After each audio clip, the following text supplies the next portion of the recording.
Hosanna hosanna హల్లెలూయా hosanna hosanna.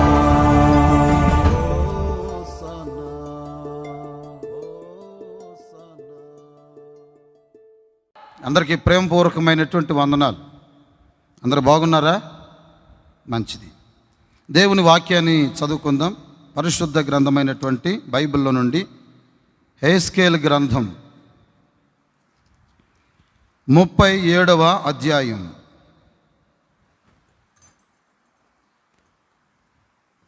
26వ వాక్యాన్ని చదువుదామండి. నేను వారితో సమాధానార్థమైనటువంటి నిబంధన చేసేదను, అది నాకును వారికి నిత్య నిబంధనగా నుండును.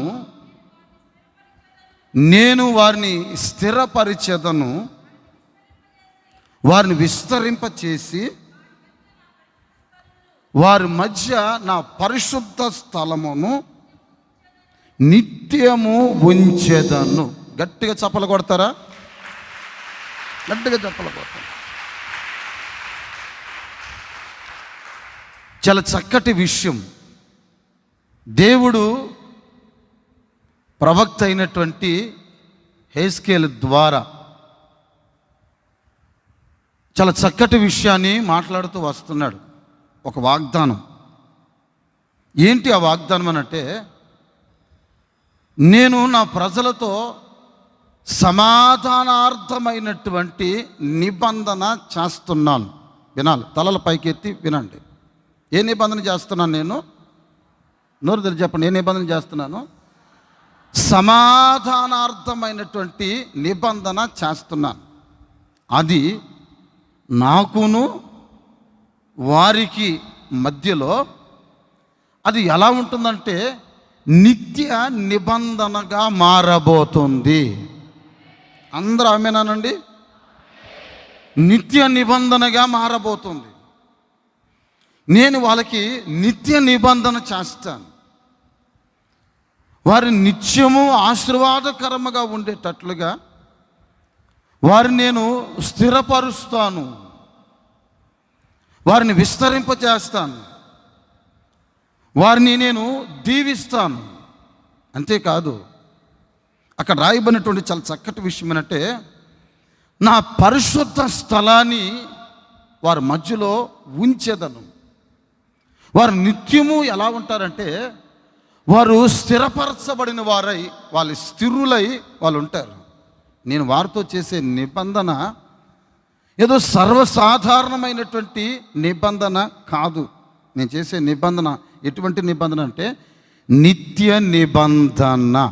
గట్టిగా చప్పలు కొడతారా? మరి గట్టిగా, హుషారుగా, సంతోషంగా చప్పలు కొట్టాలి. చేతులు పైకెత్తి చెప్పండి కొంచెం గట్టిగా, హల్లెలూయా.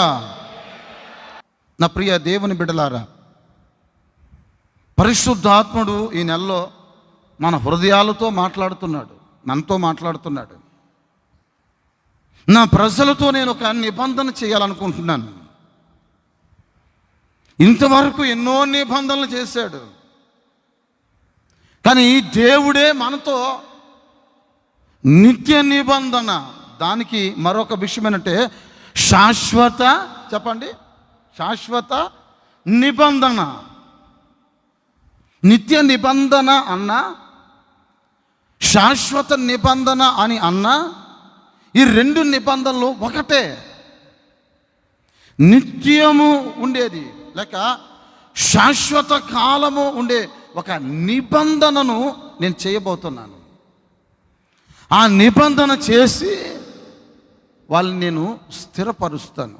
వాళ్ళు స్థిరులై, ఆశీర్వదించబడిన వారై, దీవించబడిన వారై, ఎల్లప్పుడూ నిత్యము నా పరిశుద్ధ మందిరాన్ని వారి ఎదుట ఉంచుతాను.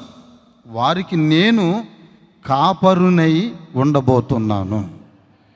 ఈ నెల మనతో మాట్లాడుతున్నటువంటి వాగ్దానం ఏంటంటే, నేను నీతో ఏ నిబంధన చేయబోతున్నాను? బిగ్గరగా చెప్పండి అమ్మా, ఏ నిబంధన? నిత్య నిబంధన. ఏదో కొంతకాలం ఉండి తర్వాత అంతరించిపోయే నిబంధన కాదు.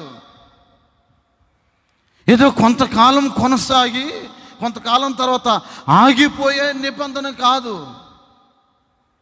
నేను నీ సంతానానికి, నీ కుటుంబానికి, నీ పిల్లల భవిష్యత్తుకు, నీ ఆధ్యాత్మికమైన జీవితానికి, నీకు ఇచ్చిన సంఘానికి, నీకు ఇచ్చిన సేవకులకు, నీకు ఇచ్చిన పిల్లలకి నేను ఒక నిత్య నిబంధన చేస్తున్నాను. అది కొంతకాలం సాగి కొంతకాలం అయిన తర్వాత అది ఆగిపోయేది కాదు, లేక తొలగిపోయేది కాదు.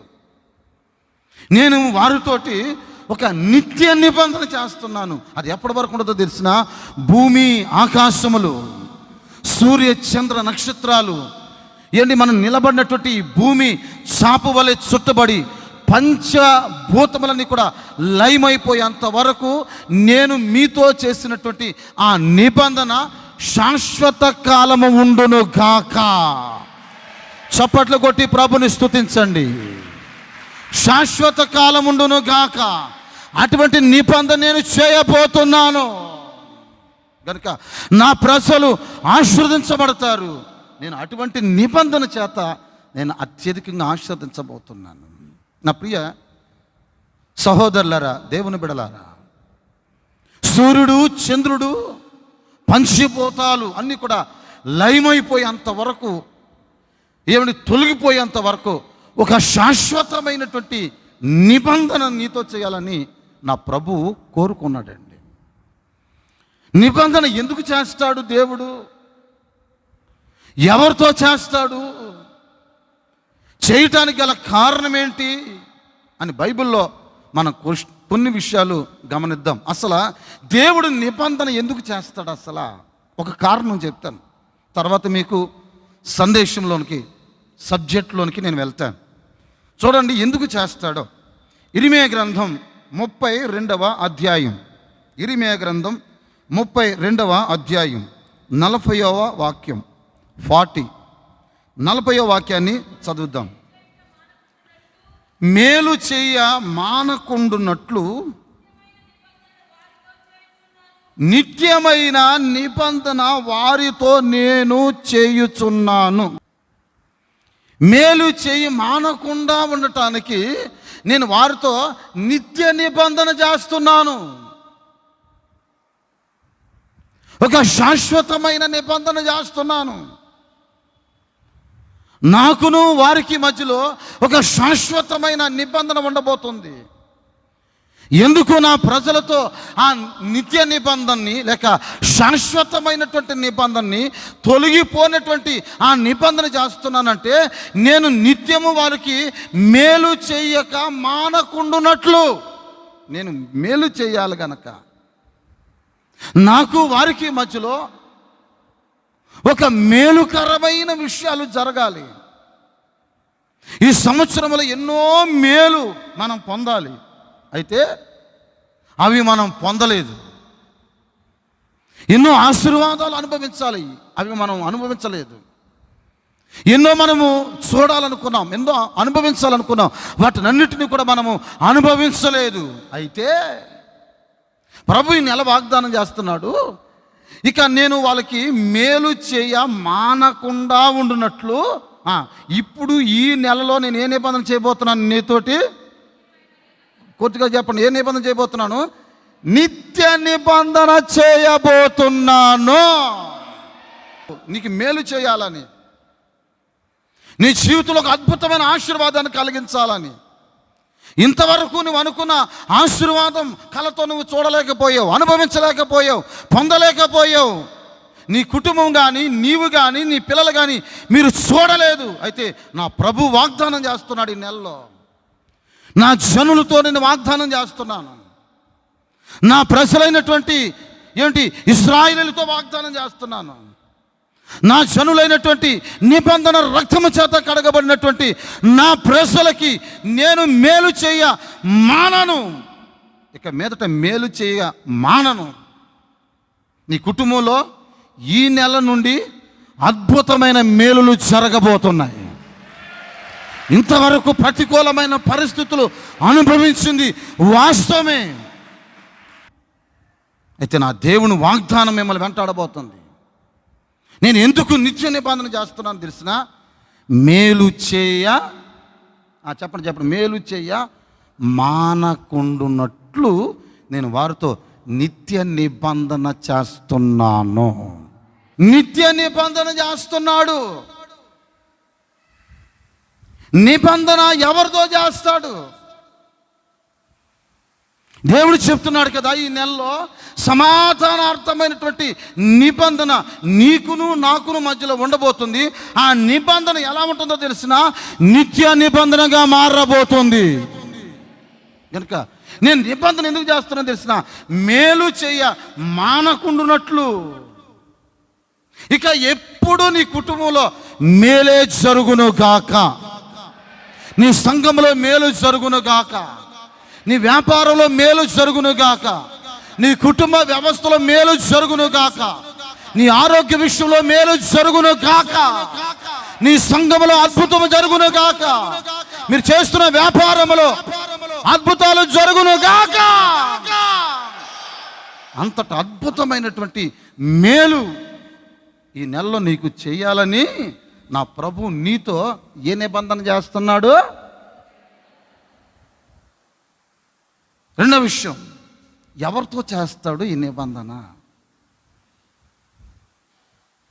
కీర్తనల గ్రంథంలో 89వ కీర్తన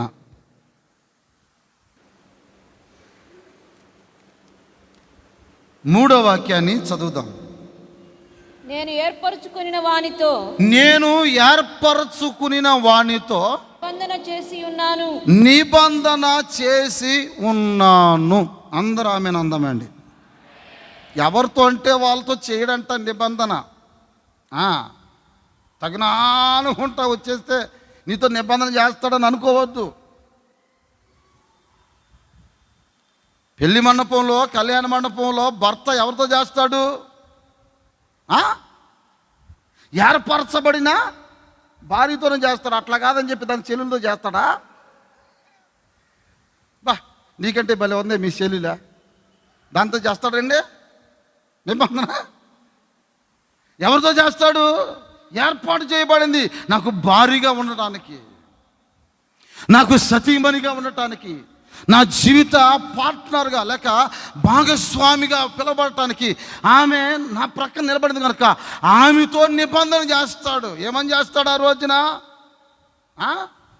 వ్యాధి యందును, కష్టమందును, సుఖదుఖముల యందును, ఏమండి ఇతరులను వల్లక, ఇతరులను కన్నెత్తు కూడా చూడను,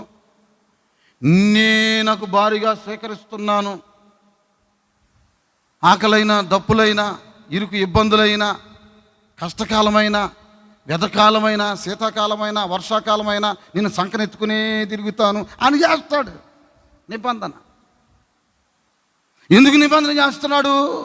ఏర్పరచబడింది కనుక, తనకి భారీగా పిలవబడింది కనుక. ఏర్పాటు చేయబడినటువంటి ఆ అమ్మాయితోటి పెండ్లి కుమారుడు నిబంధన చేస్తాడు. అట్లాగే దేవుడు ఎవరితో అంటే వాళ్ళతో నిబంధన చెయ్యుడు. గుర్తుపెట్టుకోండి, ఎవరితో చేస్తాడో తెలిసిన నిబంధన? చెప్పండి ఎవరితో చేస్తాడండి?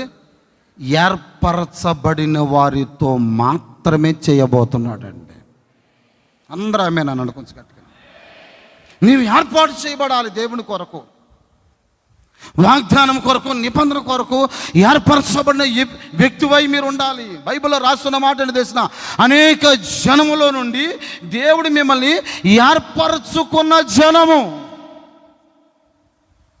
ఎన్నో జనం, ఎన్నో జాతులు, ఎన్నో మతాలు, ఎన్నో కులాలు ఉన్నాయి, ఎన్నో వర్గాలు ఉన్నాయి. ఆ జాతిలో నుండి, ఆ కులములో నుంచి, ఆ మతములో నుంచి దేవుడు నిన్ను ప్రత్యేకించింది ఎందుకో తెలిసినా, ఏర్పాటు చేసుకున్నది ఎందుకో తెలిసినా, నీతో నిబంధన చేయాలని. ఒక ఏర్పాటులో ఉన్నవారికి, ప్రత్యేకించబడిన వాడికి, సపరేట్ అయిన వాడికి, లోకంలో నుంచి, లోక ఆచారంలో నుంచి, లోక పద్ధతిలో నుంచి, లోక కట్టడలో నుంచి, విగ్రహారాధనలో నుంచి, పాప నియమంలో నుంచి ఎవరు ప్రత్యేకించబడతారో ఎవరు ఏర్పాటు చేయబడతారో, ఎవరు నిర్ణయించబడతారో, ఎవరిని నేను ఎంపిక చేసుకుంటానో, ఆ ఎంపిక చేసినటువంటి ఆ వ్యక్తులతో నేను ఏం చేయబోతున్నా తెలిసిన నిబంధన చేయబోతున్నాను. దేవునికి స్తోత్రం చెప్పండి కొంచెం గట్టిగానండి. నిబంధన చేయబోతున్నాను.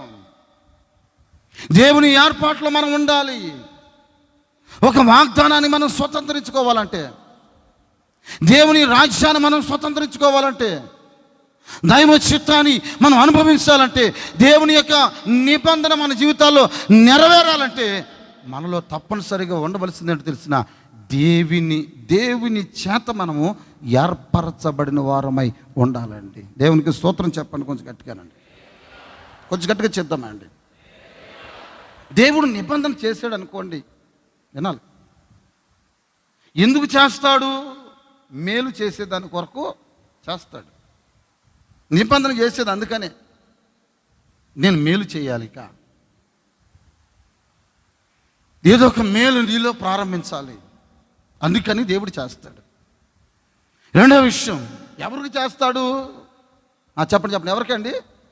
ఏర్పరచబడిన వారికి మాత్రమే నిబంధన చేస్తాడు. నేను ఏదైతే నిబంధన చేస్తున్నానో దాన్నే నీ జీవితంలో నెరవేరుస్తాను. ఏదో కొంతకాలం చేసి కొంతకాలం అయిన తర్వాత రద్దుపరచను,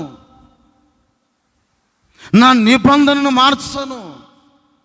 నేను మాట ఇస్తున్నాను, వాగ్దానం చేస్తున్నాను, నేను నిన్ను స్థిరపరుస్తానని, నేను విస్తరింపజేస్తానని, నేను నిన్ను దీవిస్తానని, నా మందిరం నీ ఎదుట ఉండేటట్లుగా, పక్వపరిచేటట్లుగా, పరిపక్వపతి స్థితిలోనికి వచ్చేటట్లుగా నేను నిన్ను ప్రత్యేకించి దీవించి ఆశీర్వదించేటట్లుగా వృద్ధిపరుస్తాను. నా నిబంధనను మార్చాను, నా నిబంధన నీ జీవితంలో నెరవేరేటట్లుగా నేను చేస్తాను అని దేవుడు మనతో ఈ నెల ఒక నిత్య నిబంధన చేయబోతున్నాడండి. గట్టిగా ఆమేనందామండి. కొంచెం గట్టిగా ఆమేనందామండి. బైబిల్లో దేవుడు ముగ్గురు జీవితాల్లో నిత్య నిబంధన చేసినట్లుగా మనం చూస్తాం. ముగ్గురుతో నిత్య నిబంధన దేవుడు చేశాడండి. ఎంతమందితో చేశాడు? ముగ్గురుతో. నేను ఒక్కొక్కరి విషయాన్ని నేను చక్కగా చెప్తాను, జాగ్రత్తగా మీరు చక్కగా వినండి, ఆత్మీయమైనటువంటి మేలు మీరు పొందండి. చూడండి, ఆదికాండం 9వ అధ్యాయం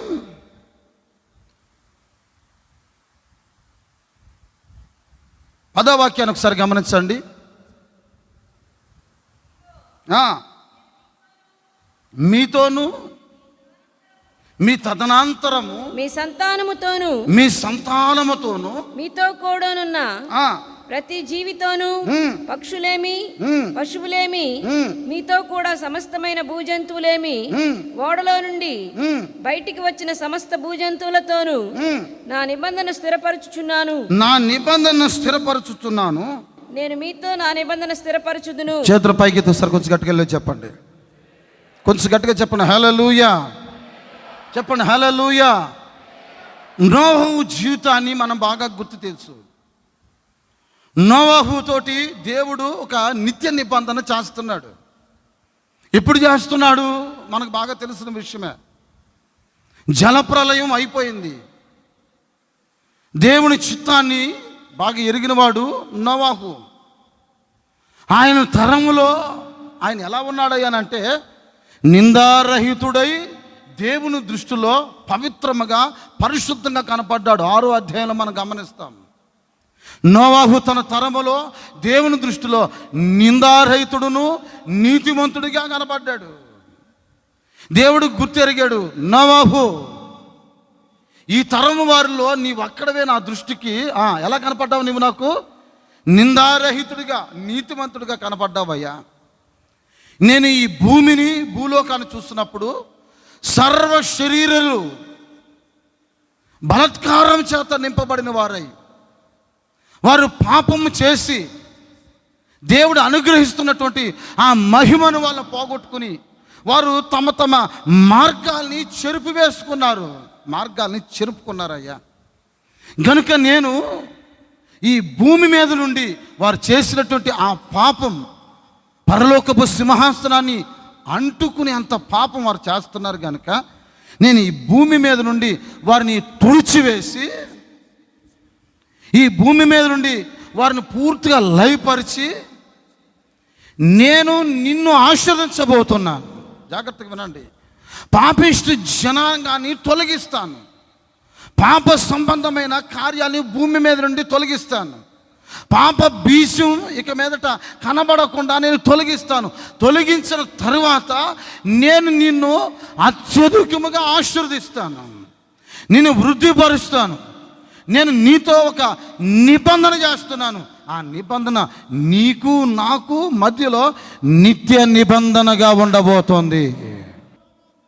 నీ ద్వారా కొత్త సృష్టి ఒకటి ప్రారంభిస్తున్నాను. ఆ సృష్టిలో నీవు, నీ భార్య, అదిగో ఓడలో ఉన్న ప్రతిదీ కూడా ఇక మీదట ఫలించి ఫలభరితంగా మారబోతున్నారు. మీరు ఇక మీదట చేతుల పైకి చెప్పండి, కొంచెం గట్టిగానండి. ఎప్పుడు ఫలభరితంగా మారబోతున్నాం? మన చుట్టూ ఉన్నటువంటి పాపపు ప్రపంచం అంతా కడగబడినప్పుడు, మన చుట్టూ ఉన్నటువంటి మలిన సంబంధమైనటువంటి వ్యక్తులు మనకి దూరమైనప్పుడు, పాపం కొరకు ప్రోత్సాహపరిచే వ్యక్తులు మనల్ని విడిచిపెట్టినప్పుడు, దేవుడు మనల్ని ఒక ప్రత్యేకంగా ఆశీర్వదించాలని, మనల్ని ఫలింప చేయాలని, మనల్ని దీవించాలని, అత్యధికమైనటువంటి వృద్ధిలోనికి మనం తీసుకురావాలని ఆయన నిబంధన చేస్తున్నాడు. ఏమని నిబంధన చేస్తున్నాడు తెలిసినా? నోవహు ఇక మీదట ఇప్పటి వరకు వచ్చినటువంటి ఇటువంటి జలములు ఇక మరి ఎన్నడను రాకుండా ఉండునట్లు, అంటే ఇక నేను ప్రజలకి క్షేమస్థితిని, ప్రజలకి ఒక మేలుకరమైన ఒక స్థితిని కలుగు చేయబోతున్నాను. ఇంతవరకు అపాయ పంచుల్లో ఉన్నారు. పాపం తొలగించబడింది, పాపాన్ని ప్రోత్సహించే మనుషులు తొలగించబడ్డారు, పాప బీజం పూర్తిగా లయమైపోయింది. అయితే ఇక మీదట నేను మళ్ళా జలములు రానివ్వను. నీ తల పైకెత్తి మేఘం తట్టు ఒకసారి చూడు అని దేవుడు మేఘం తట్టు అట్లా చూపించాడండి. చూపిస్తే ఒక ధనస్సు 7 వర్ణములతో కూడినటువంటి రంగులతో కూడినటువంటి ధనస్సు నోవహుకి కనబడింది. నోవహుతో అంటున్నాడు, నీకును నాకును మధ్యలో ఇట్లాంటి విపత్కరమైన పరిస్థితులు వచ్చినప్పుడల్లా కూడా నేను మేఘములో నుండి నా ధనస్సును మీకు చూపించబోతున్నాను. చప్పట్లు కొట్టండి కొద్ది గట్టిగానండి.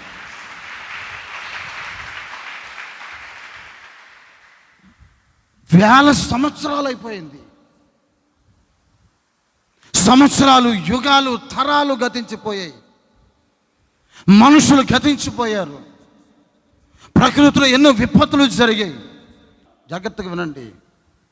ప్రాచీన కాలం మొదలుకొని శాశ్వత కాలము వరకు, పురాతన కాలం మొదలుకొని శాశ్వత కాలము వరకు నా దేవుని యొక్క నిబంధన ఈ రోజుకి పుట్టిన ప్రతి బిడ్డ కళ్ళతో చూసేటట్లుగా నా దేవుడు చేసిన నిబంధన గుర్తు ధనస్సును చూపిస్తానే ఉన్నాడండి. ప్రపంచంలో ధనస్సును చూడని వ్యక్తి అంటూ ఎవరు ఉండరు. కారణం ఏంటి తెలిసిన?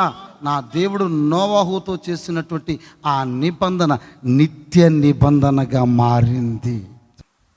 దేవుడు ఒక రోజున అంటున్నాడు, శాశ్వతమైనటువంటి ఒక నిబంధన, తరతరాలు నిత్య నిబంధన నేను నోవహుతో చేసినట్లుగా నేను మీతో కూడా ఒక నిబంధన చేస్తున్నాను. చూడండి, యెషయా గ్రంథంలో, యెషయా గ్రంథం 54వ అధ్యాయం 9వ వాక్యం. ఆలస్యమే చేయొద్దు, త్వరగా తీసి చదవాలి. నోవహు కాలమున జల ప్రళయమును గూర్చి నేను చేసినట్లు చేయుదును. నేను చేసినట్లు, జగత్తు నోవహుతో నిబంధన చేసినట్లు నీతో కూడా నిబంధన చేసేదను. జలములు భూమి మీదకి ఇంకను పొర్లుచూ రావని నోవహు కాలమున నేను ఒట్టు పెట్టుకొనినట్లు పెట్టుకునినట్లు నీ మీద కోపముగా ఉండననియు ఇక మీదట నీ మీద కోపముతో ఉండనని నిన్ను గద్దింపననియు ఇక నిన్ను అసలు ఏమి తిట్టనమ్మా, ఇక రోజు నేను పొగుడుతూనే ఉంటానమ్మా. అసలు నేను తిట్టను. నువ్వు ఏది చేస్తున్నా, నువ్వు డ్యాన్సులు వేస్తున్నా, నువ్వు సింధులు వేస్తున్నా, నువ్వు గంతులు వేస్తున్నా, థియేటర్లోకి వెళ్ళి సినిమాలు చూస్తున్నా, ఇప్పుడు ఏమనడంట. ఎందుకు అనడు? ఒక నిబంధన చేశాడు. అట్లాగని అడ్డం తిరగమని కాదు. నువ్వు చేసే ప్రతి దానికి ఒక రోజున తీర్పు ఒకటి ఉంది. నేను ఏమన్నాను, ఏదైనా అంటే నిబంధన చేసావు కదయ్యా, నిబంధన చేసావు కదయ్యా అని మరలా నువ్వు నన్ను ఏం చేస్తున్నావు? రోజు దెప్పుతున్నావు ప్రార్థనలో. నీతో నేను నిబంధన చేస్తున్నాను, నోవాహుతో చేసినట్లుగా నేను నీతో నిబంధన చేస్తున్నాను.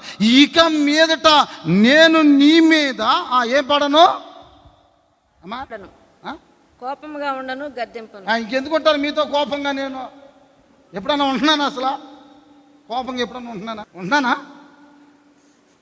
ఎప్పుడైనా కోపం వస్తే కోపం తప్ప, కానీ ఇప్పుడు కోపంతోనే ఉంటున్నానా? ఉండను. మీతో ఎప్పుడైనా కోపంగా ఉంటున్నానా? ఎవరైనా ఒకరు రుజువు చూపించండి వచ్చి. నాతో పాస్టర్ గారు నన్ను చూస్తే పళ్ళు పెట్ట బకాసురుడు కొరికినట్లుగా కొరుకు అన్నవాళ్ళు ఎవరన్నా ఉంటే చూపించండి. ఇక్కడ రండి, ఎక్కడ నిలబడుకుంటాను రండి. మమ్మల్ని చూస్తే చాలు అసలు మా వాసనే పడదు పాస్టర్ గారికి. అసలు మమ్మల్ని చూడగానే ముక్కు మూసుకుని అమాంతకి వెళ్ళిపోతాడమ్మా లోపలికి. అసలు మాతో మాట్లాడా, అసలు మాతో మాట్లాడా, అసలు మా నీడ కూడా పాడినవాడండి. మీతో ఏ రోజైనా నేను కోపంగా ఉన్నానా? దౌర్జన్యంగా మిమ్మల్ని గురించి అన్యాయంగా ఏమైనా మాట్లాడానా? పెదాలు విరిచానా?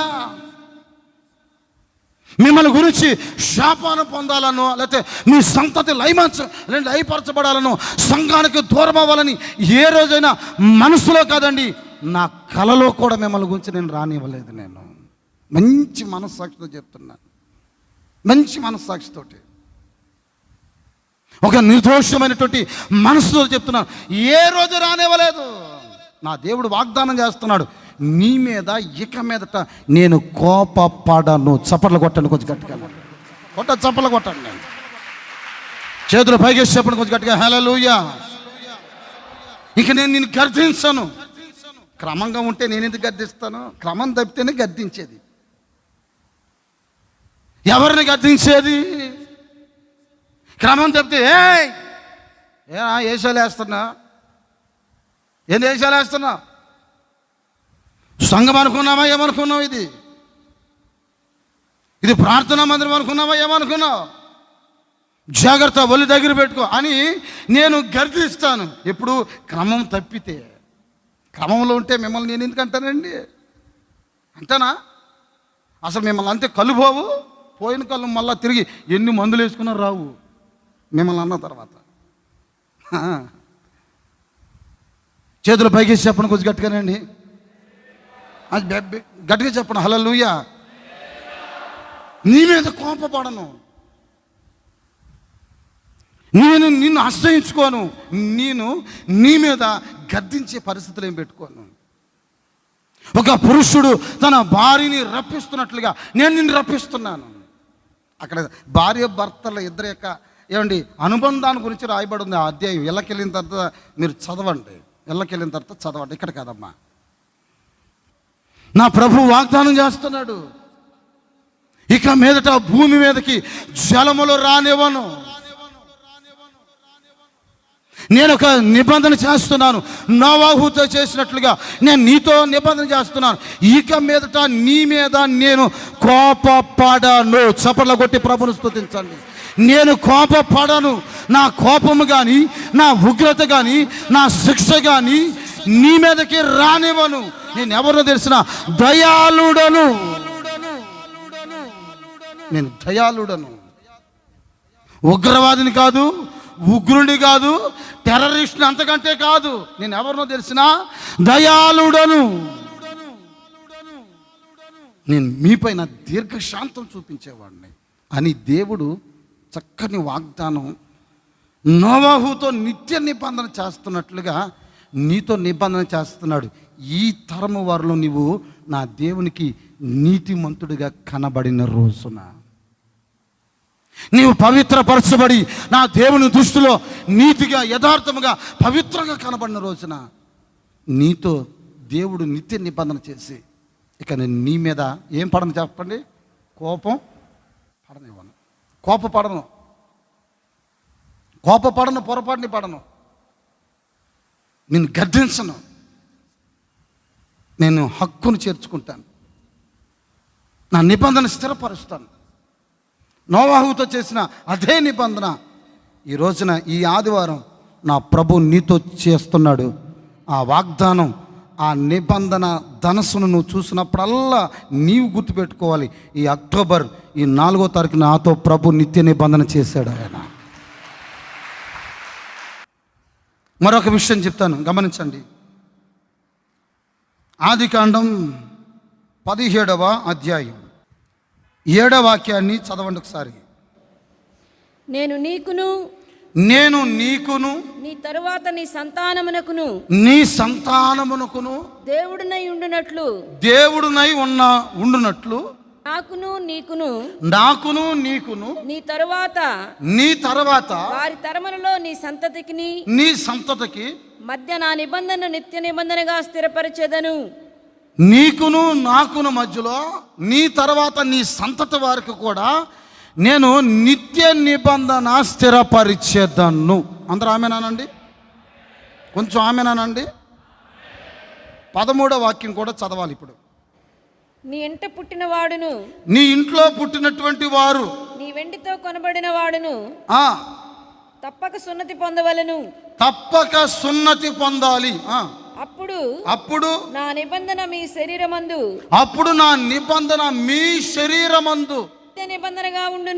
నిత్య నిబంధనగా ఉండును. 19వ వాక్యం కూడా చదవండి. దేవుడు నీ భార్య అయిన శారా నిశ్చయముగా నీ కుమారుని కనును, నీవు అతనికి ఇస్సాకు అని పేరు పెట్టుదువు. అతని తరువాత అతని సంతానము కొరకు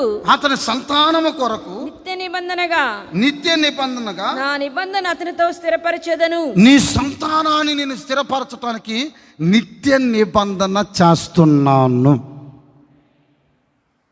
చూడండి, అన్ని స్థలములో దేవుడు, నేను చదివించిన వాక్యాల్లో అన్ని స్థలముల్లో అన్ని వాక్యాల్లో నిత్య నిబంధన చేస్తున్నాను అని అబ్రహాముతో నిబంధన ప్రారంభించాడండి. ఎవరితో నిబంధన ప్రారంభించాడు?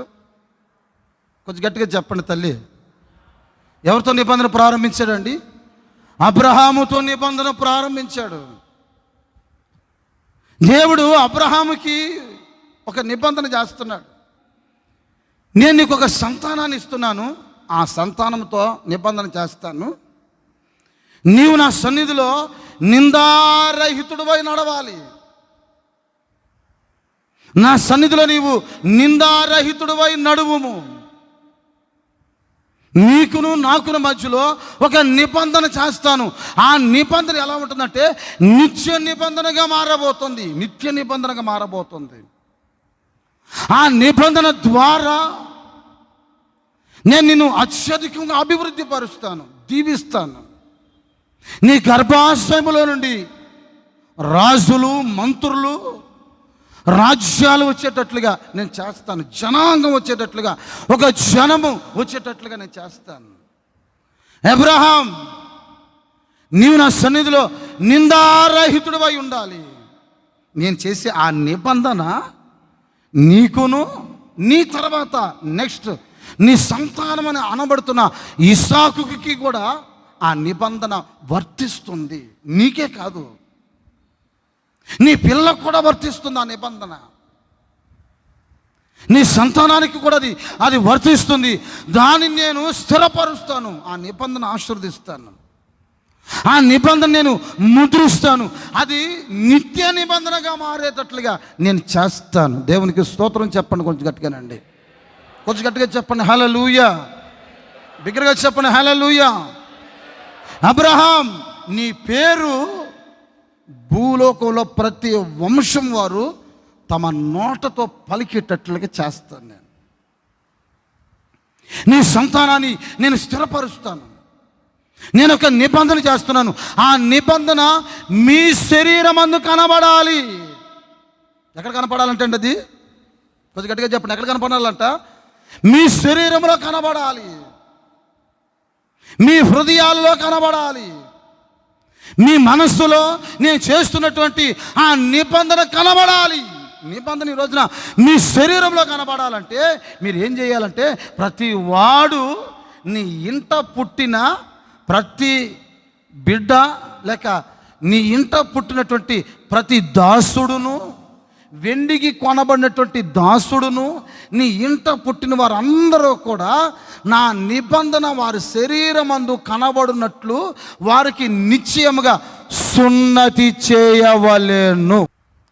నీ ఇంట పుట్టినటువంటి ప్రతి ఒక్క వ్యక్తికి నీ శరీరంలో అది నాకు కనబడాలి. ఇది నీకును నాకును మధ్యలో ఒక నిత్య నిబంధన. ఆ నిబంధన నీకును నాకును మధ్యలో అది ఉండాలంటే మీ శరీరంలో నాకు సున్నతి కనబడాలి. ఈ రోజున సున్నతి క్రైస్తవులుగా మార్చబడాలి. మనం అందరం సున్నతి చేయబడాలండి. ఆ రోజున శరీర సంబంధమైనటువంటి సున్నతి జరిగింది. శరీరములో ఏంటి ఒక రహస్య స్థలం అని అనబడుతున్నటువంటి మర్మాంగములకి సున్నతి చేయబడింది. సున్నతి చేయబడిన ప్రతి వాడు దేవుడు చేసినటువంటి ఆ నిత్య నిబంధనలో పాలు నొందుతూ వస్తున్నారండి. ఈ రోజుకి కూడా ఈ సున్నతి అనేది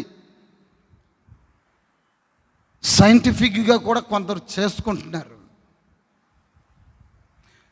ముస్లిమ్స్ కంట్రీస్లో తప్పనిసరిగా సున్నతి చేయబడాలి. అక్కడ ఇశ్రాయేలీల్లో కూడా సున్నతి చేయబడాలి. ప్రతిష్ఠింపబడుతున్న ప్రతి వాళ్ళను కూడా సున్నతి చేయబడాలి. కొన్నిసార్లు కోయబడతాయి. సున్నతి అంటే దాని అర్థం ఏంటి తెలిసిన? కోయబడిన అనుభవం. ఏదో సంఘానికి వచ్చి వెళ్ళిపోతే కదండి, ప్రతి ఆదివారం మళ్ళీ కోస్తేనే అంత మాత్రం. కొయ్యకపోతే ఇంకేమైనా ఉందా? ఇంకేమైనా ఉందండి? ఆ రోజున పేతురు ప్రసంగం చెప్పినప్పుడు ప్రతి వారు నరకబడ్డారు. పేతురు ఆ రోజున ప్రసంగం చెప్పినప్పుడు పొడవబడ్డారు. ఈ రోజున కోయబడాలి. దేవునికి స్తోత్రం చెప్పండి. కొంచెం గట్టిగానండి, కొంచెం గట్టిగా చెప్పండి. హల్లెలూయా చెప్పాలి. కొంచెం గట్టిగా హల్లెలూయా. అప్పటికి అబ్రహాము ఇంట్లో 318 మంది ఉన్నారండి. పురుషుల సంఖ్య వాళ్ళకి తెలిసిపోయింది. అమ్మో, దేవుడు అబ్రహాముతో నిబంధన చేశాడంట. అది మీ శరీరమందు కనబడవలసిన ఒక నిత్య నిబంధన. అది నాకే కానీ మీకే కానీ ప్రతి వారికి నిత్య నిబంధన మీ శరీరమందు నాకు కనబడాలి. కనుక మీ శరీరములో మీరు కోయబడాలి. కొంచెం బాధ అనిపిస్తుంది మీకు, కొంచెం మీకు ఆయాసకరంగా అనిపిస్తుంది, కష్టంగా అనిపిస్తుంది. అయినా నా నిబంధన మీ శరీరంలో జరగాలంటే కనుక మీరు కోయబడిన వారై ఉండాలి. ఆ రోజుల్లో అబ్రహాముకి దేవుడు చెప్పాడు ఒక శరీర సంబంధమైనటువంటి ఒక సున్నతి చేయమని. శరీరానికి సున్నతి చేయమని, శరీరానికి సున్నతి చేయమని చెప్తున్నటువంటి ఆ దినాలలోనే దేవుడు మరొక మాట కూడా మాట్లాడాడు. ద్వితీయోపదేశ కాండంలో మనం గమనిస్తామండి. 30వ అధ్యాయం 6-7 వాక్యాలు. ద్వితీయోపదేశ కాండం 30వ అధ్యాయం 6-7 వాక్యాలు చదువుకుందాం.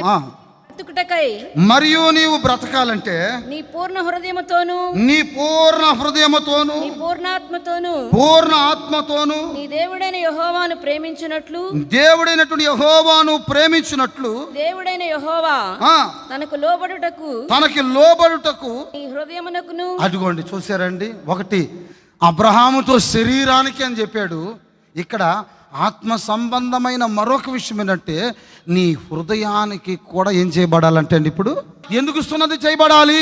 మీ మనసులో వేరే ఏయో ఉన్నాయి, నాకు ఇష్టము కానివి, నేను అంగీకరించనివి, నేను మెచ్చుకోనివి మీ హృదయాల్లో ఉన్నాయి.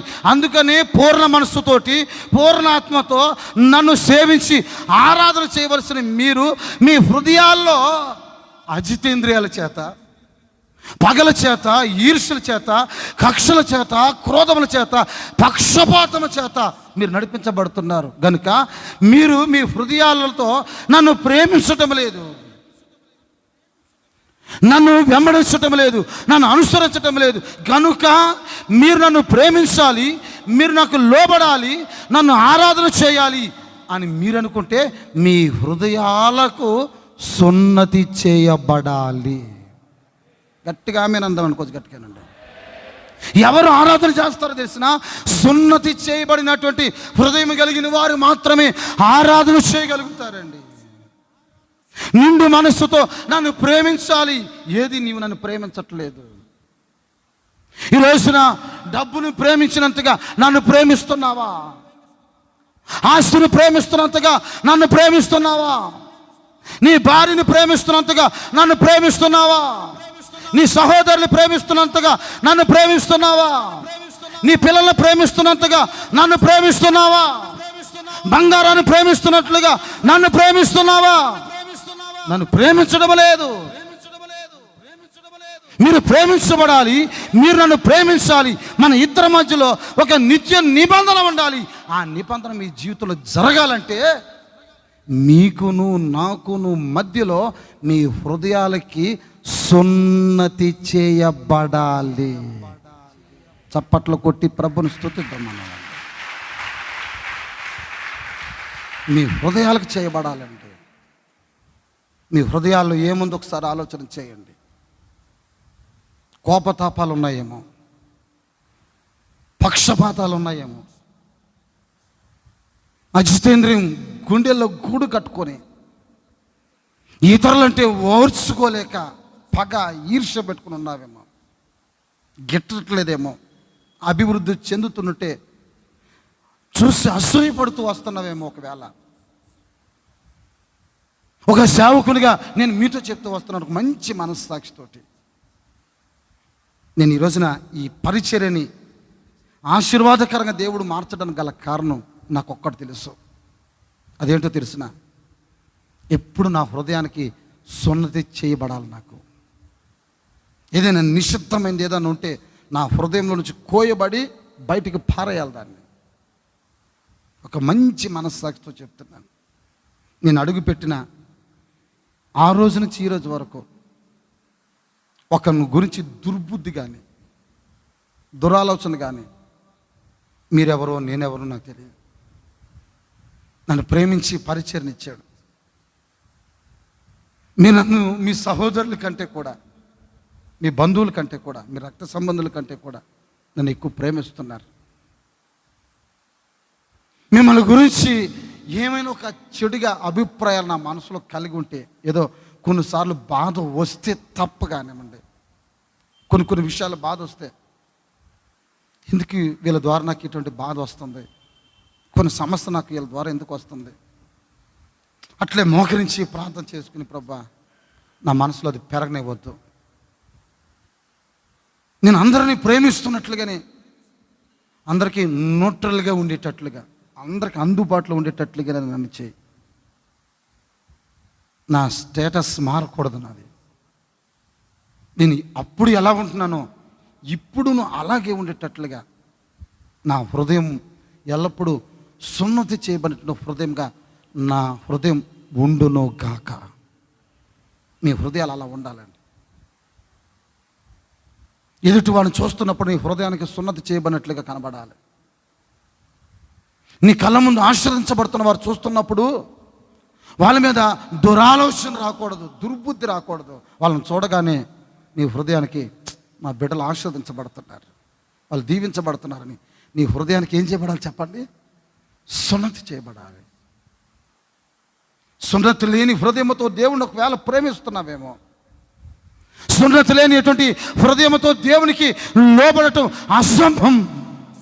అది జరగదు. అది ఈరోజు ఒక సేవకునిగా చెప్తూ వస్తున్నాను, మంచి మనస్సాక్షితో చెప్తూ వస్తున్నాను. కష్టాలు వచ్చినాయి, సమస్యలు వచ్చాయి, శోధనలు వచ్చాయి. నాకు ఎన్నో అనరాని మాటలు కూడా పడ్డాను నేను. కొందరికి నేను నచ్చవచ్చు, కొందరికి నచ్చకపోవచ్చు. నేను కొందరు నన్ను దగ్గర తీసుకోవచ్చు, కొందరు నన్ను దగ్గర తీసుకోకపోవచ్చు. ఎవరు నన్ను ప్రేమిస్తారు, ఎవరు నన్ను చేరదీస్తారు, ఎవరు నాకు మంచి చేస్తారు, ఎవరు నాకు సహాయపడతారని ఈ పరిచర్యకి నేను రాలేదు. ప్రభుని పిలుపుని అందుకున్నాను నేను. నా హృదయానికి ఆయన ఒక సున్నతి చేశాడు. ఆయన ఈ సున్నతి చేయబడిన హృదయముతోనే నేను నా ప్రభుని ఎదుర్కోవాలని ఎదురు చూస్తున్నాను. దయచేసి మీ వల్ల నాకు ఎటువంటి మత్సరం రాకుండా ఉండేటట్లుగా మీరు చూసుకోవాలని ప్రేమతో కోరుకుంటున్నాను. నేను ఒకవేళ మీకు ఇబ్బంది పెట్టినట్లయితే, నేను మీకు ఒకవేళ ఆయాసకరంగా దుఃఖకరంగా ఒకవేళ నడిస్తే కనుక, ఇదిగోండి ఈ బలిపీఠ మీద ఉండి నేను మిమ్మల్ని అడుగుతున్నాను, దయతో నన్ను హృదయపూర్వకంగా క్షమించమని కోరుకుంటున్నాను. నేను ఇంతకు మించి నేనేం చేయలేను. నేను సున్నతి చేయబడాలండి. మన మనసులకు సున్నతి చేయబడాలి, మన ఆలోచనకి సున్నతి చేయబడాలి, మన తలంపులకి సున్నతి చేయబడాలి. మన హృదయం ప్రభు ఎదుట ఘోషిస్తున్నప్పుడు ఆ ఘోషిస్తున్నటువంటి ఆ హృదయం దేవుని ఎదుట అది పదిలపరిస్తే నిష్కలంకంగా, నిర్దోషముగా, యథార్థంగా నీ హృదయం కనబడాలి. అంతగా నీ హృదయం తెలుపు అయ్యేటట్లుగా ఉండాలండి. ఒక మంచి మనస్సాక్షితో చెప్తున్నానని విషయాన్ని. సంఘానికి వస్తున్నారు, ఇంతమంది వస్తున్నారు, అంతమంది వస్తున్నారని మనం అనుకోవటం కదండి. ఒకరి మధ్యలో ఒకరికి మీ హృదయాలు సున్నతి చేయబడిందా?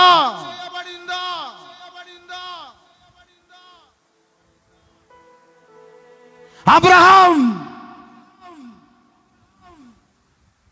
నేను నిన్ను ఆశీర్వదిస్తాను, అత్యధికంగా వృద్ధిపరుస్తాను, అత్యధికంగా దీవిస్తాను.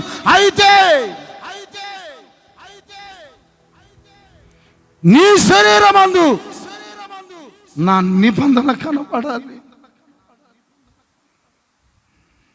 నేను అభివృద్ధి పొందాలంటే నా శరీరములో నిబంధన సంబంధమైన ఒక గుర్తు కనబడాలి. అబ్రహాం, నీ శరీరంలో కనబడాలి. నీ సేవ చేస్తున్న నా శరీరంలో కనబడాలి. ఇక్కడ కూర్చున్నటువంటి మీ శరీరంలో ఏమి నిబంధనకి గుర్తుగా ఆ సున్నతి చేయబడినటువంటి హృదయం కనబడాలి. అది కోయబడినప్పుడు కొంచెం బాధగా అనిపిస్తుంది, ఇబ్బందిగా అనిపిస్తుంది. కొంచెం ఓర్చుకోగలిగితే చాలు. నీవు కొంచెం ఆ బాధను అనుభవిస్తే చాలు, కొంచెం కష్టాన్ని అనుభవిస్తే చాలు.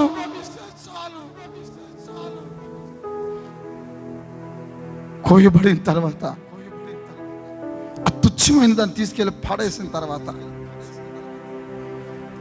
నీ శరీరంలో శాశ్వత నిబంధన కనబడబోతుందండి. ఇక్కడ శాశ్వత నిబంధన కనబడబోతుంది. నా ప్రియ తల్లులారా, నా ప్రియ తండ్రులారా,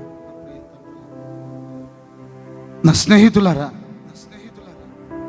ఒక మంచి మనసుతో చెప్తున్నాను మీకు. ఒకటి శరీరానికి సున్నతి, రెండోదిగా సున్నతి మీ హృదయాలకు సున్నతి. అపోస్తుల కార్యాలు మనం చూస్తే, అపోస్తుల కార్యాలు 7వ అధ్యాయం 51వ వాక్యం. ముష్కరులారా, హృదయాన్ని చెవులను దేవుని వాక్యమునకు లోబరుచునలని వారలారా. ఫుట్ నోట్లో 1 అని వేసి క్రింద ఏమని రాస్తుందో చూడండి. చిన్న అక్షరాలతో రాసి ఉంటుంది. వంచన మెడగల వారలారా, హృదయముల యందును చెవుల యందును సున్నతి పొందని వారలారా. చెవులకు కూడా ఏం కావాలంటే అండి, ఇప్పుడు చెప్పండి. ఒకటి శరీరానికే కాదు, ఒకటి నీ హృదయానికే కాదు. ఆ ఫుట్ నోట్లో రాస్తున్న మాట ఏంటో తెలిసిన, మీ చెవులకు కూడా ఏం కావాలండి? నోరు తెరిచి చెప్పండి, ఏం కావాలండి? నోరు తెరిచి చెప్పండి అమ్మా, ఏం కావాలి? చెవులకి దిద్దులు కావాలకా? బంగారు వస్తువులు కావాలా? నీ చెవులకి ఏం కావాలండి? సున్నతి కావాలి. నీ చెవులకి సున్నతి కావాలి. సున్నతి లేని చెవులు, సున్నతి లేదు దీనికి. ఏదంటే అది వింటున్నావు,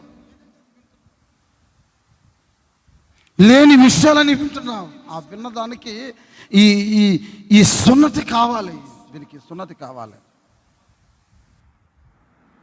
ఇశ్రాయేలీలు ఎవరైనా 7 సంవత్సరాలు బానిసగా పట్టబడితే ఆ 7వ సంవత్సరం అందు వాడి చెవుకి తీసుకుని వెళ్ళి ఒక కడిమి కుట్టించేవాళ్ళు. చెవుకి ఒక్కసారి ఒక సూదు లాంటిది, ఒక దబ్బలం లాంటిది తీసుకుని వచ్చి చెవులకు ఒక్కసారి ఏమండి ఈ స్థలం రంధ్రం పెట్టి ఒక ట్యాగ్ వేసేవాళ్ళు, ఒక దిద్దు కట్టేవాళ్ళు. ఆడ ఏ దేశస్తులకు సంబంధించినటువంటి ఏమండి బానిసో ఆ దేశానికి సంబంధించినటువంటి దాన్ని ఈ చెవులకి కుట్టేసేవాళ్ళు. ఈ చెవికి నా ప్రభువైన యేసు క్రీస్తు యొక్క స్వరూపమే పుట్టబడాలి. చప్పట్లు కొట్టి ప్రభును స్తుతించండి. దానికి ఈజిప్టుకి సంబంధించినటువంటి, ఐగుప్తుకి సంబంధించిన వాళ్ళ ప్రతిమ బొమ్మలు ఉంటాయండి. వాడు ఏ దేశానికి పారిపోతున్నా ఆ చెవుకున్నటువంటి ఆ రింగును చూస్తే, చెవుకి కుట్టబడినటువంటి ఆ యొక్క ఆభరణాన్ని చూస్తే వీడు పలానా ఐగుప్తీయుడు అని తెలిసిపోతుంది. బబులోను దేశానికి సంబంధించిన ఏమండి ఒకవేళ బానిస అయితే వారి చెవులకి ప్రతిమలు కనబడతాయి. ఏ దేశానికి సంబంధించిన చెవులు ఏమండి వారు బానిసలైతే కనుక వారి చెవులకి తప్పనిసరిగా ఏమండి ఒక ట్యాగ్ వేయబడుతుంది.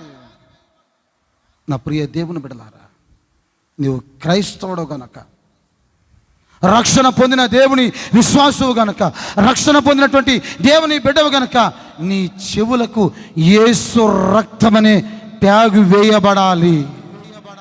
చేతుల పైకెత్త సరళలే చెప్పండి. ఈ చెవులకి ఏముండాలో తెలిసిన, సున్నతి ఉండాలి. సున్నతి ఉండాలి. సున్నతి ఉండాలి. లేదంటే అది వినకూడదు. చెప్తారు 100 విషయాలు మన దగ్గరికి వస్తాయి, 100 విషయాలు మనం వినకూడదండి. వినవలసిందేదో అదే వినాలి. దాన్ని విని జాగ్రత్త చేసుకోవాలి. మరి సున్నతి చేయబడాలి చెవులకి. నీచమైనవన్నీ విని, లేని విషయాలు విని, లేనిపోయినటువంటి విషయాలు విని మనసుని పాడు చేసుకుని, హృదయంలో ఏమండి మనసుని పాడు చేసుకుని చివరికి ఆ మనిషి వ్యక్తి ఎదురుపడగానే చూసి నీవు అదే దృష్టితో ఆ వ్యక్తిని చూస్తూ ఉంటాను. నా గురించి చెడు విషయాలు వింటే, నేను కనబడగానే, నేను ఎదురుపడగానే, మీరు నన్ను చూడంగానే, నేను మిమ్మల్ని చూడంగానే మీరు నన్ను అదే దృష్టితో చూస్తూనే ఉంటారండి. అదే మీ హృదయాలకి, మీ చెవులకు, మీ శరీరానికి సున్నతి చేయబడిన రోజున ఇదిగోండి నేను నీతో చేసినటువంటి నిత్య నిబంధన మీ శరీరమందు నాకు కనబడబోతుంది. అబ్రహాం సున్నతి చేయబడాలి. ఈ సున్నతిని ఇప్పుడు మనము ఏమని పిలుస్తున్నామంటే బాప్తిస్మము అని పిలుస్తున్నాం. బాప్తిస్మం పొందాలండి. ఏదో వస్తున్నాం, సంఘానికి పోతున్నాం, మనస్సును మార్చుకోకుండా, హృదయాన్ని మార్చుకోకుండా, దేవుని సన్నిధిలో మనం నిలబడకుండా, దేవుని సన్నిధిలో మనం స్థిరపడకుండా, క్రీస్తుని ధరించుకోకుండా ఎంతకాలం సంఘానికి వస్తావు పోతావు? నా ప్రియ సహోదరుడా, సహోదరుడా, యవనస్తుడా, యవనస్తురాలా, మీరు ఏ స్థాయిలో ఉంటున్నా మీరు ఉన్న స్థలములోని మీ హృదయాలకి సున్నతి చేయబడాలి, మీ మనస్సు మార్చబడాలి, మీరు పశ్చాత్తాపడాలి, పాప క్షమాపణ నిమిత్తమై బాప్తిస్మాని మీరు పొందాలి. బాప్తిస్మం పొందకుండా ఉన్నంతకాలం, బాప్తిస్మాని అనుభవించకుండా ఉన్నంతకాలం, బాప్తిస్మనే దైవ చిత్తాన్ని, ఆయన సంకల్పాన్ని నెరవేర్చకుండా ఉన్నంతకాలం మీ శరీరములో నా నిబంధన నిత్య నిబంధనగా మారదు. బాప్తిస్మాలు మీ యవన బిడ్డలకు ఇవ్వనివ్వండి.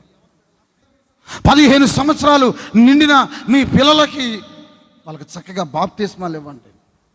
బాప్తిస్మాలు పొందేశాం, రక్షణ పొందేశాం, ఇంకేముంది ప్రార్థన అయిపోతుంది, చర్చికి వెళ్తున్నాం అని అనుకుంటే కదండి. బాప్తిసం పొందిన ప్రతి పురుషుడు, ప్రతి స్త్రీ తప్పనిసరిగా మీ ఇంట్లో 2 గంటల సేపు ప్రార్థన ఉండాలి.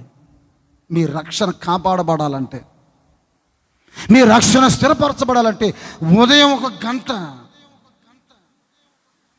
రాత్రి పడుకునే ముందు 1 గంట సేపు మోకరించి 2 గంటలు నువ్వు గడపగలిగితే చాలు, నీ రక్షణని నా దేవుడు సార్థకం చేయబోతూ ఉన్నాడండి. ఆయన చేతుల పైకి తల్లి చెప్పండి, కొంచెం గట్టిగానండి. శుభ్రంగా పీకల దాకా తినేసాం.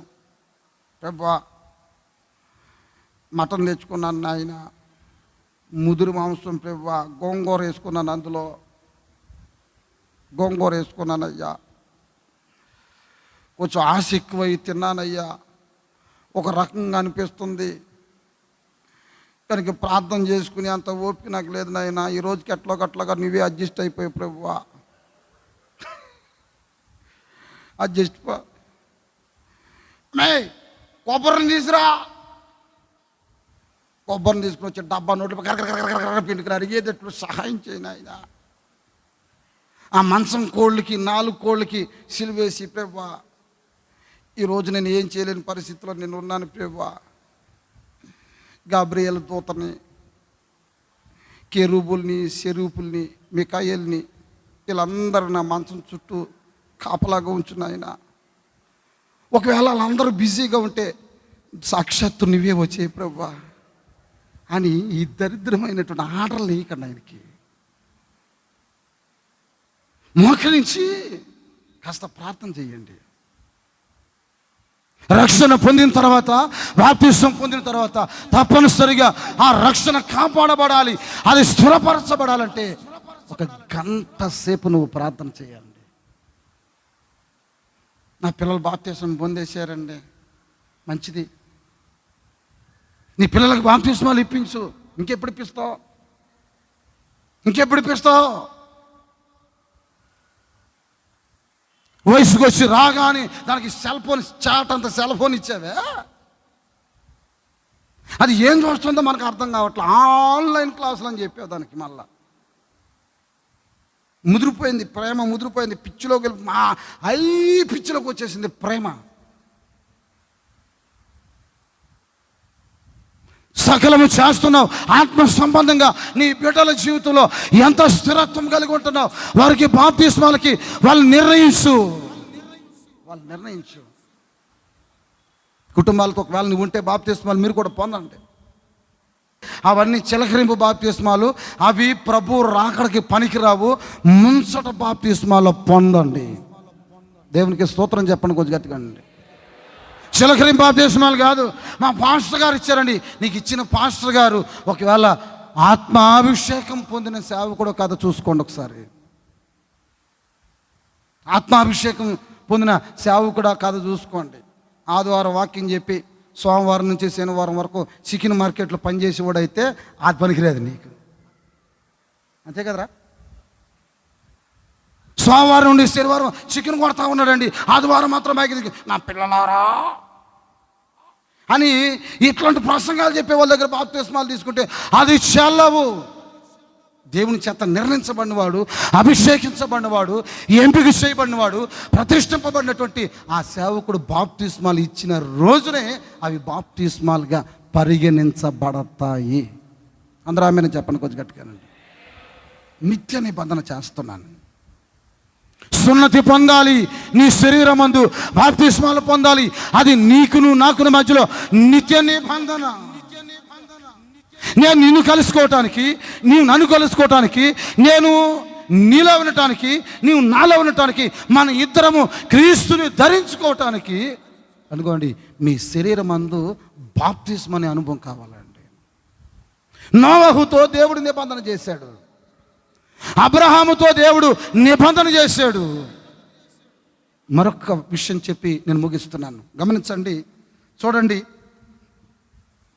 సమూయేలు రాసినటువంటి మొదటి రెండవ గ్రంథం 23వ అధ్యాయం 5వ వాక్యం. నా సంతతి వారు దేవుని దృష్టికి అనుకూలులే కదా. దేవుని దృష్టికి అనుకూలులే కదా. ఆయన నాతో నిత్య నిబంధన చేసి ఉన్నాడు. నాతో ఆయన ఏ నిబంధన చేస్తున్నాడు? కొంచెం గట్టిగా చెప్పండి అమ్మా. ఏ నిబంధన చేశాడు? నిత్య నిబంధన చేసి ఉన్నాడు. ఆయన నిబంధన సర్వసంపూర్ణమైన నిబంధనే. సర్వసంపూర్ణమైన నిబంధనయే. అది స్థిరమాయను. దేవునికి పూర్ణానుకూలము. అది దేవునికి పూర్ణానుకూలము. దేవునికి స్తోత్రం చెప్పండి కొంచెం గట్టిగానండి. చేతుల పైకి చెప్పండి కొంచెం గట్టిగానండి. చూడండి, దావీదు జీవితంలో ఒక నిబంధన చేస్తున్నాడు. దావీదు జీవితంలో నిబంధన చేయడం గల కారణం ఏంటో మనకు తెలుసు. దేవునికి ఇష్టానుసారమైన మనుష్యుడు, దేవునికి ఇష్టానుసారమైనటువంటి మనుషుడు. నిబంధనలు అందరితో చేస్తాడని అనుకోవద్దండి. దేవుడు అందరికీ నిబంధన చేయడు, తనకి ఇష్టమైన వారికి మాత్రమే చేస్తాడు. దాన్ని తనకి ఇష్టానుసారమైనటువంటి వ్యక్తులకు మాత్రమే చేస్తాడండి. ఎందుకంటే వాళ్ళ మీద ఒక ప్రత్యేకమైన ఉద్దేశం ఒకటి ఉంటుంది. చూడండి, దావీదుకి దేవుడు ఒక శాశ్వతమైనటువంటి నిబంధన లేకపోతే ఒక నిత్య నిబంధన చేశాడు. ఆ నిత్య నిబంధనలో ఏమంటున్నాడు తెలిసిన? నా సంతతి నీ దృష్టికి అనుకూలమే కదా. నీవు నాకును నా సంతతికి నిత్య నిబంధన చేసి ఉన్నావు. దేవునికి స్తోత్రం చెప్పండి కొంచెం గట్టిగానండి. కొంచెం గట్టిగా చెప్పండి హల్లెలూయా. కొంచెం గట్టిగా చెప్పండి హల్లెలూయా. నిత్య నిబంధన చేసావు. దావీదుతో దేవుడు నిబంధన చేయటానికి గల ఒకే ఒక కారణం మనం చూస్తాం. అదేంటంటే దేవుని దృష్టికి, దేవుని మనసుకి, దేవుని ఎదుట ఇష్టానుసారమైన మనుషుడు. ఇష్టానుసారమైన మనుషుడు. దేవుడు చెప్తున్నాడు అతని గురించి, ఇతడు నాకు ఇష్టానుసారమైన మనుషుడు, నా ఉద్దేశాలు నెరవేరుస్తాడు, నా సంకల్పాన్ని అవలంబిస్తాడు, నా చిత్తాన్ని తెలుసుకుంటాడు అని దేవుడు దావీదుతోటి చాలా చక్కటి అనుభూతి సాక్ష్యం కూడా చెప్పాడు అతనికి. దావీదుకు ఒక రోజున బలహీనత వచ్చింది. కుదరని జబ్బు చేత పీడించబడుతున్నాడు. కుదరని రోగం, బలహీనపడే ఒక రోగం. మంచంలో పడి ఏమండి గలా గలా గలా గలా గలా కొట్టుకుంటున్నాడండి. ఏం చేయాలో అర్థం కాని పరిస్థితి. చాలా బలహీనతను అనుభవిస్తున్నాడు. మానసికంగా వేధించబడుతున్న ఆ కుదరని వ్యాధి చేత పీడించబడుతున్నప్పుడు, ఆ రోగం మరి శరీరంలో ఎక్కువైపోయినప్పుడు దావీదు ఆ మంచంలో పడి గొల్లును కన్నీళ్ళు పెట్టి ఏడుస్తున్నారు. ఆ సంగతి శత్రువులకు తెలిసిందంట. ఆ సంగతి తన పగవారికి తెలిసిందంట. ఆ సంగతి తన తోబుట్టులకు తెలిసిందంట. వాళ్ళు ఏమని మాట్లాడారో తెలిసినా, బైబిల్లో రాసిన మాట ఏమని రాయబడిందో తెలిసినా, చూడండి కీర్తనల గ్రంథంలో 41వ కీర్తన 3వ వాక్యం కానీ చదువుదాం. కీర్తనల గ్రంథం 41వ కీర్తన. రోగశయ్య మీద యెహోవా వానిని ఆదరించును. రోగము కలుగగా నీవే వాణ్ణి స్వస్థపరచుదువు. యెహోవా నీ దృష్టి ఎదుట నేను పాపము చేసి ఉన్నాను. 5వ వాక్యం. అయితే నా శత్రువులు నా విషయమై చెడ్డ మాటలు మాట్లాడుచున్నారు. వాడు ఎప్పుడు చచ్చును, వాడు ఎప్పుడు చస్తాడు, వాడి పేరు ఎప్పుడు మాసిపోవునని వాడి పేరు ఎప్పుడు మాసిపోతుంది అని చెప్పుకుంటున్నారు. ఒకడు నన్ను చూడవచ్చిన ఎడల వాడేమో చూడటానికేమో నన్ను పరామర్శించడానికేమో వస్తున్నాడు, రావటానికి వాడు అబద్ధమాడును. వాడు మనసులో ఏముందో తెలిసిన అబద్ధాలు ఉన్నాయి. వాని హృదయము పాపమును, వాళ్ళ హృదయము పాపమును పోగు చేసుకొనుచున్నది. వాడు బయలు వెళ్ళి వీధిలో దాన్ని పలుకుచున్నాడు. వీధిలో ఏమని పలుకుతున్నాడు తెలిసిన? ఇక దావీదు లేవాడు. చెప్పండి, దావీదు ఇక లేవాడు.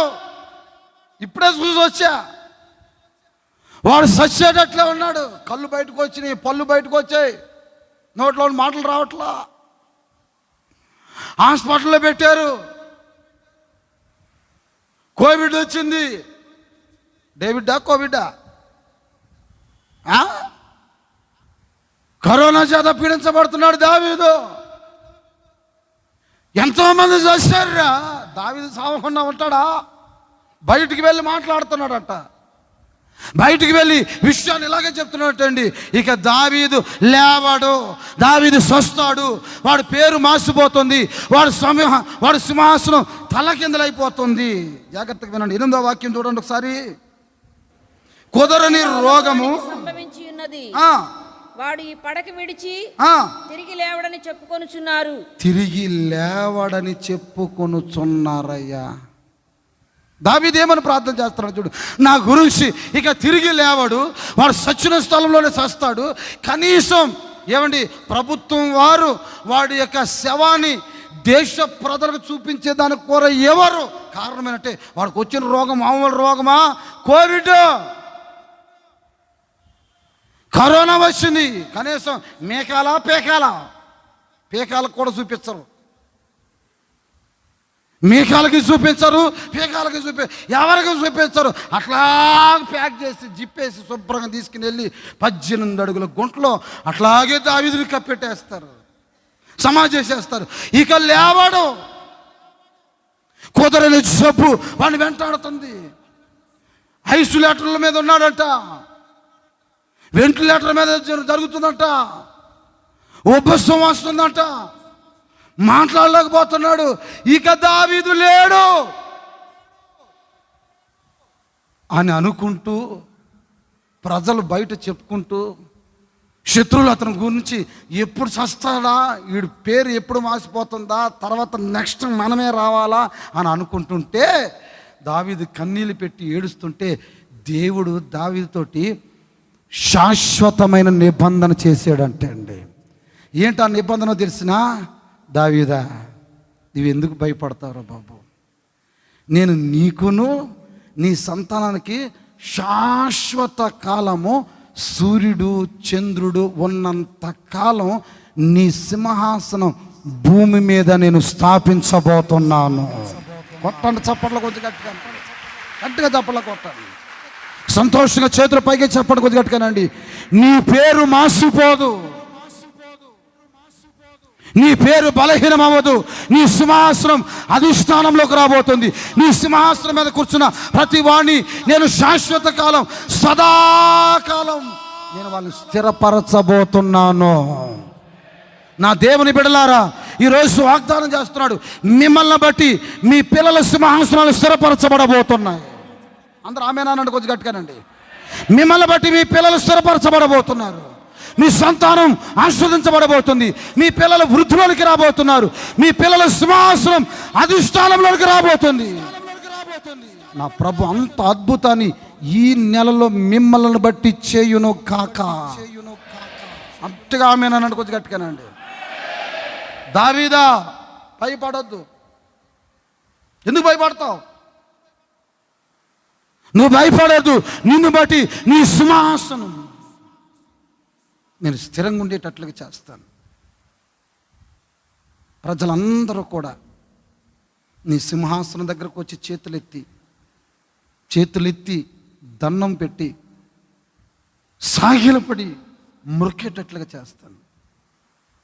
అంతేకాదు, నీ పేరు ఎప్పటికీ మాసిపోదు. దేవుడు దావీదుతోటి ఒక శాశ్వతమైన నిబంధన చేశాడండి. నీవు అనుకోవచ్చు, నేను చచ్చిపోతానేమో, ఇక నా లైఫ్ అయిపోయింది ఇంతటితోటే, నా జీవితం ముగింపు ఇంతేనేమో, మరొక ఆధ్యాత్మికమైనటువంటి అనుభూతిలోకి నేను వెళ్ళలేనేమో, ఇప్పటికే మంచాన పట్టాను, నా తర్వాత నా పిల్లల జీవితాలు ఏమవుతాయో అని నీవు అనుకుంటూ ఉండవచ్చు. దావీదుతో చేసిన అదే నిబంధన, అదే శాశ్వత నిబంధన, అదే నిత్య నిబంధన నా దేవుడు ఈరోజు నీకు చేస్తున్నాడు. నీకు చేసిన ఆ నిబంధన నీ పిల్లలకు కూడా వర్తించబోతుంది. అది దయచేసి లేచి నిలబడండి, చేతులు పైకెత్తి ఆ నిత్య నిబంధన నా జీవితంలో స్థిరపరచు ప్రభువా. ఒక్క క్షణం గట్టిగా స్తోత్రం అని చెప్పండి. ప్రార్థన చేసుకోబోతున్నా.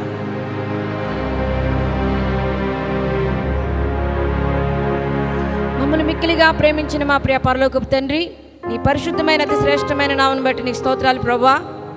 గత కాలమంతయు నా తండ్రి మీ సన్నిధిలో 9 మాసాలు మమ్మల్ని అందరినీ మీరు కాపాడినందుకు స్తోత్రం తండ్రి. ఈ 10వ మాసంలో మొదటి పునరుత్థాన దినమందు మీ సన్నిధానంలో చేరి మిమ్మల్ని స్తుతించి ఆరాధించి మహింపరిచే భాగ్యాన్ని మా అందరికి మరోసారి మీరు అనుగ్రహించినందుకు మిమ్మల్ని స్తుతిస్తున్నాం తండ్రి.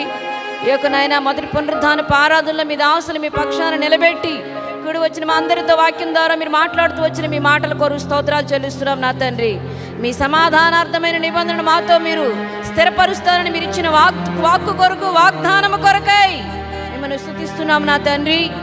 మేలు చేయటం మానుకుంటున్నట్లు మీరు నిబంధన చేస్తారని, ఆయన ఏర్పరచబడిన వారితో మీరు నిబంధన చేస్తారని నా తండ్రి మీరు మాతో మాట్లాడుతూ వచ్చారు ప్రభువా.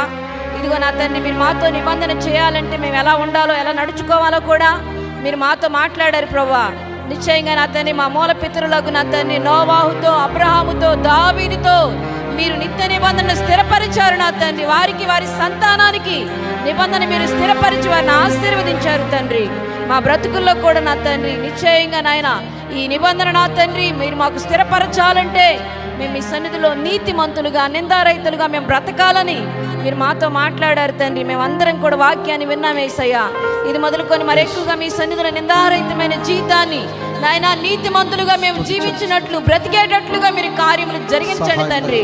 నోవాహు అలాగా జీవించినప్పుడు నాయన ఇక మీదట జల ప్రళయం నాయన భూమి మీదకి రప్పించునని మీరు నిబంధన చేసి దాన్ని మీరు స్థిరపరిచారు నా తండ్రి. మీరు మాట ఇచ్చి మార్చుకునే దేవుడు కాదు, మీరు మాట ఇచ్చి దాన్ని రద్దుపరిచే దేవుడు అస్సలు కాదు నా తండ్రి.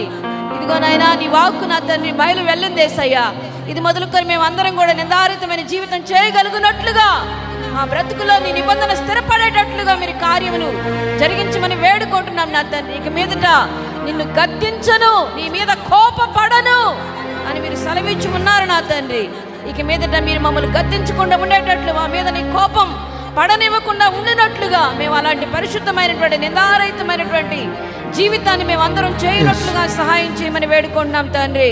నిశ్చయంగా నాయన అబ్రహాం బ్రతుకులో నా తండ్రి నిశ్చయంగా మీరు వాగ్దానాన్ని మీరు చేసి ఉన్నారు, నిబంధన మీరు నాయన తనకి తన సంతానానికి స్థిరపరిచి ఉన్నారు నా తండ్రి. మా హృదయానికి, మా శరీరానికి, మా చెవులకు సున్నతి చేయబడాలని మీరు మాట్లాడారు నా తండ్రి. నిశ్చయంగా నాయన ఈ వాక్కులు విన్న ప్రతి ఒక్కరి హృదయం సున్నతి చేయబడినట్లుగా, హృదయంలో ఏ కక్ష అజితేంద్రియాలు ఉండకుండా ఉండేటట్లు హృదయంలో నా తండ్రి సంపూర్ణ పవిత్రమైన పరిశుద్ధతను మీరు కలుగు చేయమని వేడుకుంటున్నాం నా తండ్రి.